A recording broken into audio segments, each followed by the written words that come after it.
Olá, meus amigos, tudo bem? É um prazer estar aqui mais uma vez, nesta semana tão especial que é a Semana Santa.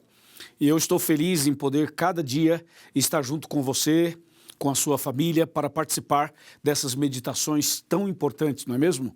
Espero que você esteja gostando e espero que Deus esteja abençoando a sua vida com esta programação especial dessa semana. É o seguinte, hoje nós vamos tratar de um assunto muito importante. Eu quero que você, por favor, preste muita atenção, pegue a sua Bíblia, se tiver alguma coisa aí perto de você, tirando a sua concentração, ajusta isso, resolva isso e concentre-se comigo aqui, porque eu tenho certeza absoluta que esta mensagem será importante para você no dia de hoje, tá bom? O tema que nós vamos tratar é as três cruzes, por isso é um assunto que merece toda concentração. Eu convido você agora para orar comigo. Oremos. Senhor, nosso Deus e nosso Pai, nesse momento vamos meditar na Tua Palavra e não podemos fazê-lo sem antes pedir a Tua bênção, a Tua direção e o poder do Espírito Santo. Abençoe essa pessoa que está ligada agora, que está acompanhando esta semana especial, especialmente hoje. Eu entrego em Tuas mãos, em nome de Jesus. Amém. Amém.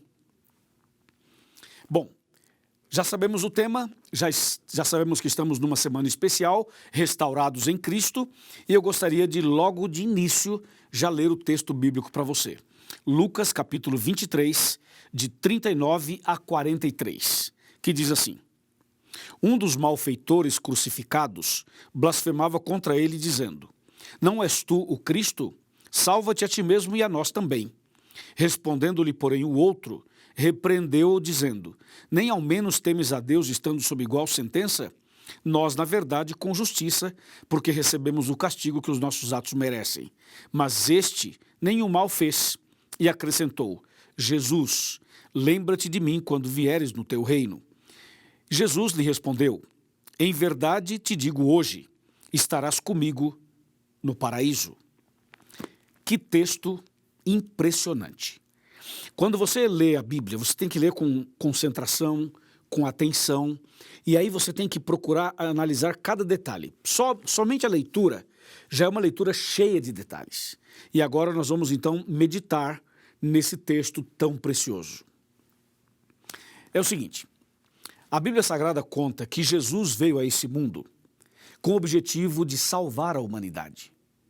E a única maneira de salvar todos nós seria através da crucificação dele naquela cruz.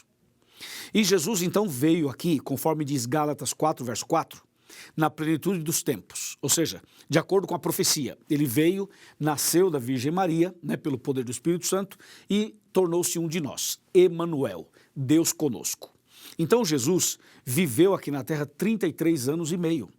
Durante todo esse período que Jesus viveu aqui, ele viveu entre os pecadores, se aproximou das pessoas mais rejeitadas e abandonadas deste mundo, deu atenção para pessoas que não eram queridas pela sociedade, pessoas que eram rejeitadas e humilhadas. Jesus foi lá, deu atenção, abençoou, curou, restaurou e atendeu pobre, rico, atendeu homem, mulher, atendeu pessoas que eram líderes e pessoas que eram lideradas, atendeu gente famosa, gente anônima. Jesus passou o seu ministério inteiro em contato com o ser humano pecador. E Jesus, quando morreu entre dois ladrões. Isso chama atenção. Sabe por quê?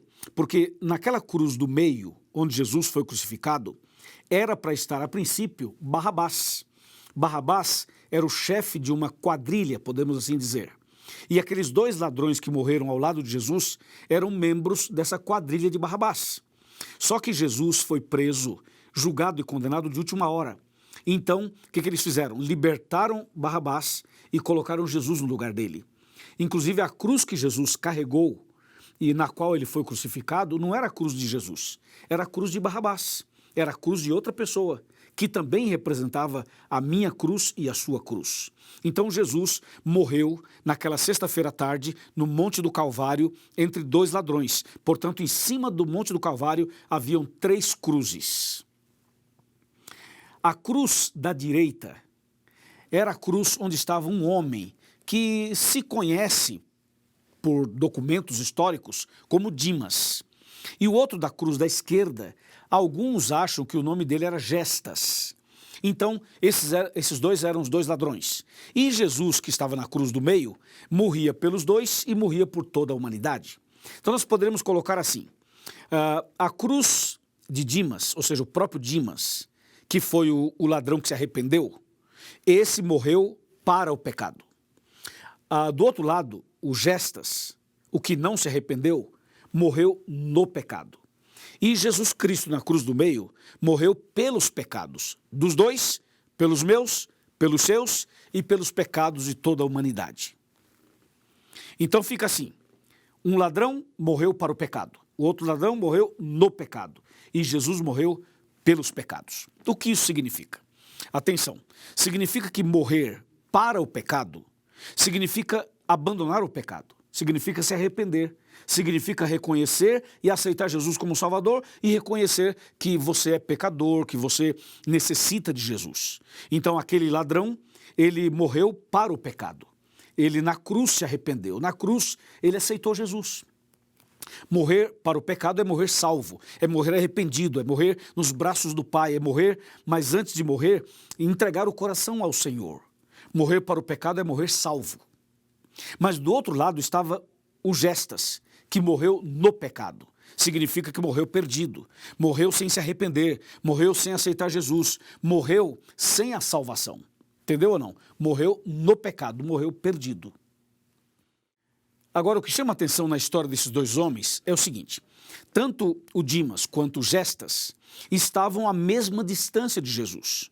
A distância dos dois, porque um estava numa cruz, o outro estava na outra, e Jesus na cruz do meio, a distância dos dois em relação a Jesus era a mesma. Outra coisa, os dois ouviram a mesma mensagem de Jesus, porque na cruz Jesus pronunciou suas últimas palavras, e eram palavras fortes, eram palavras poderosas, eram palavras que converteriam qualquer pessoa. E os dois ouviram a mesma mensagem, viram a mesma cena, sentiram o mesmo clima, estavam no mesmo ambiente, estavam na montanha, no Monte do Calvário, ao lado de Jesus, ao lado do Salvador, ao lado da salvação, os dois, bem perto de Jesus. Só que tivemos reações diferentes. Um aceitou, o outro rejeitou. Um foi salvo, o outro se perdeu. Um reconheceu, o outro não reconheceu.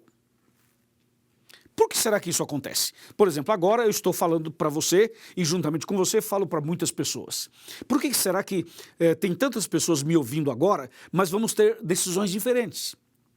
Reações diferentes. Eu vou fazer um apelo já já e você vai perceber, um vai aceitar, o outro vai rejeitar. Um vai entregar, o outro vai ficar na dúvida. Ou seja, todos estão ouvindo a mesma palavra, o mesmo sermão, a mesma mensagem, extraída da mesma Bíblia, mas as pessoas têm reações e decisões diferentes. Isso realmente é impressionante. Claro que também tem a ver, óbvio, com o livre-arbítrio que todos nós temos para aceitar ou para rejeitar. Mas é impressionante que a mensagem ela vem igual para todo mundo, mas as pessoas reagem e decidem de maneira bem diferente. Aqueles dois homens estavam com a maior chance da vida nas mãos. O que você faria se você estivesse morrendo ao lado de Jesus, tendo a chance de aceitá-lo como Salvador e morrer salvo? O que você faria? Se você tivesse essa chance que os dois ladrões tiveram, qual seria a sua atitude? O que você faria naquela hora? Eu tenho certeza que você aceitaria Jesus. Eu também aceitaria. Mas a gente fala isso hoje pelo que a gente conhece, a Bíblia e tal. Aquele contexto era um outro contexto em relação aos dois homens. Mas que os dois tiveram a grande chance da vida, sim, eles tiveram. Agora, tão perto do Salvador para um e tão longe da salvação. Tão perto do céu e indo para o inferno.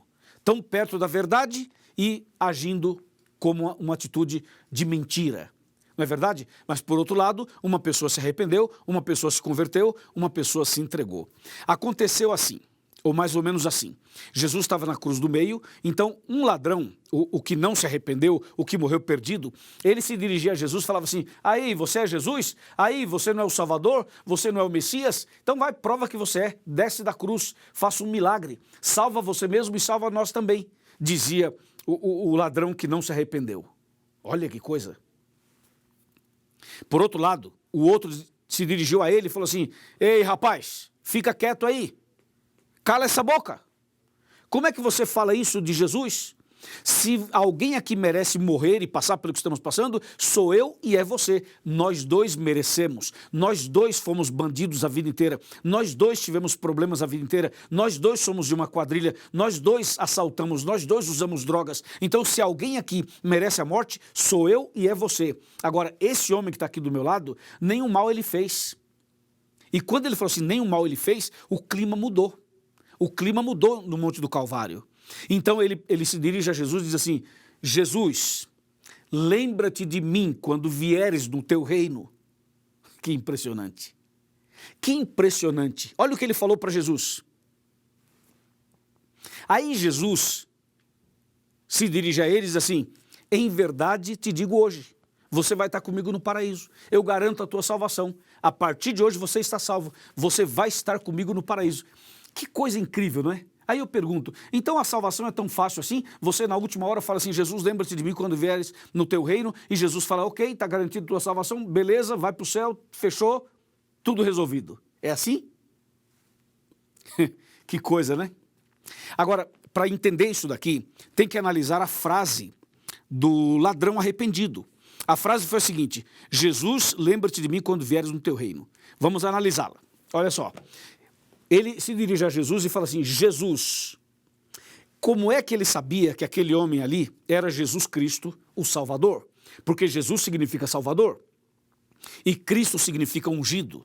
Quando ele fala Jesus, ele está dizendo assim, eu sei quem você é, eu conheço você, eu já ouvi muito de você, eu sei que você é Jesus, sei que você é o Cristo, sei que você é o Salvador, sei que você é ungido, eu sei quem você é. Então ele fala Jesus, reconhecendo aquele homem como o salvador da humanidade. Daí ele fala assim, lembra-te de mim. Quando ele fala lembra-te de mim, ele está dizendo assim, eu não mereço, eu sou pecador, eu sou um ladrão, eu sou um malfeitor, eu sei quem eu sou. Mas por favor, Jesus, você pode lembrar de mim? Não esqueça de mim, por favor. Eu não mereço, mas eu te peço misericórdia, lembra-te de mim. E ele continua. Ele fala, lembra-te de mim quando vieres. Aí isso é, como diz em espanhol, é demasiado para mim. Como é que ele fala, lembra-te de mim quando vieres? Vem cá, esse ladrão arrependido, como é que ele sabia que Jesus iria voltar? Ele fala, quando vieres?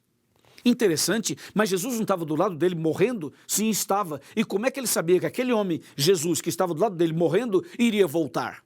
Você viu que ele fala assim, Jesus, lembra-te de mim quando vieres. Então ele sabia que Jesus um dia voltaria. E da onde ele tirou isso? Como é que ele aprendeu isso? Ele fala, lembra-te de mim quando vieres. Ele sabia sobre a volta de Jesus, ele sabia que Jesus um dia voltaria. Isso é impressionante, não é? Isso é emocionante, você não acha? E ele finaliza a fala dele dizendo assim, lembra-te de mim quando vieres no teu reino. Então veja, meu amigo e minha amiga, quando ele fala quando vieres no teu reino, ele está reconhecendo que Jesus é rei, que Jesus tem um reino. E se Jesus tem um reino, obviamente que Jesus é rei. E não é rei qualquer não, é rei dos reis, senhor dos senhores. Você entendeu que a frase que aquele ladrão arrependido disse a Jesus não era uma frase qualquer, era uma profissão de fé, era um voto batismal. Você percebeu que aquela fala dele era uma fala profunda, impactante, impressionante? Não é mesmo? Ele falou claramente, Jesus, lembra-te de mim quando vieres no teu reino. Isso foi tão sincero, tão verdadeiro, que tocou o coração de Jesus. E Jesus viu a sinceridade dele e respondeu imediatamente, disse, meu filho, eu te dou a minha palavra hoje, eu te garanto hoje, você está salvo. Você vai estar comigo no paraíso, e garantiu a salvação dele. Aleluia! Deus seja louvado por isso. Não é maravilhoso isso? Então significa que você e eu também podemos nos arrepender hoje, e existem pessoas que vão se arrepender no último instante, perto da morte, e serão salvos também. Por isso, meu amigo e minha amiga, Jesus morria pelos pecados dos dois e pelos pecados de toda a humanidade. Agora eu quero fazer uma colocação para você. Você viu que há chance de salvação para toda e qualquer pessoa que se arrepende? Pode ser um ladrão, pode ser um sequestrador, pode ser uma pessoa que está envolvida com drogas, pode ser um traficante, pode ser um rico, pode ser um pobre, pode ser um evangélico, um católico, um espírita, um ateu, um agnóstico, um muçulmano, um budista, um judeu, pode ser um hindu, seja lá quem for, não importa quem você é, o que você fez, por onde você andou, o quão distante você andou, saiba de uma coisa: Jesus olha para você nesse momento e diz assim: meu filho, eu te garanto, você vai estar comigo no paraíso. Mas para Jesus falar isso para você, você precisa se arrepender, você precisa reconhecer Jesus como seu Salvador, você precisa ter essa crença, essa fé desse homem. Quando ele diz: Jesus, lembra-te de mim quando vieres no teu reino, você precisa reconhecer quem é Jesus, aceitar Jesus. Você precisa também reconhecer quem é você, o seu pecado, a sua fragilidade, a sua pequenez, o seu estado miserável de pecador. Tem que reconhecer e tem que saber que Jesus, que morreu na cruz, é o seu Salvador, é o ungido de Deus, Salvador da humanidade, e que Ele vai voltar em breve para nos buscar. Você crê nisso? Você aceita isso? Se você crê na palavra de Deus, nas doutrinas bíblicas, nas verdades bíblicas, se você crê de todo o seu coração, então hoje você pode dizer como este homem: Jesus, lembra-te de mim quando vieres no teu reino. Ele vai lembrar de você, Ele vai te dar o perdão e a salvação. Amém? Amém. Isso é extremamente importante, isso é indispensável.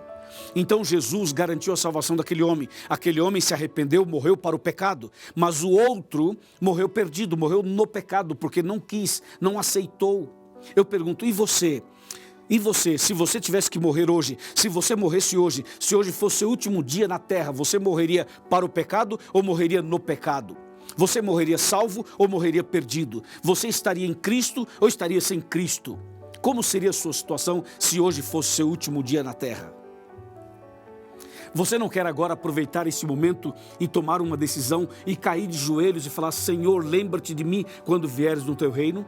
Você não quer ser restaurado em Cristo e por Cristo? Você não quer hoje fazer uma decisão como você nunca fez na sua vida? Você não quer hoje abrir o seu coração e falar: Senhor, eu não mereço, eu sou pecador, eu já fiz isso, já cometi tal pecado, mas hoje eu quero começar uma vida nova. Você aceita? Se você aceita, abra o seu coração, levante a sua mão e nós vamos ajudar você, e você vai ser um grande vencedor, uma grande vencedora. Se você assim deseja, se você assim quer, feche os seus olhos, eu vou orar por você. Meu Deus e meu Pai, nesse momento eu entrego essa pessoa nas tuas mãos. Ela acaba de tomar a decisão, e naquele dia final, que ela esteja entre os salvos e receba a coroa da vida eterna. Eu entrego nas tuas mãos esta pessoa. Em nome de Jesus, amém.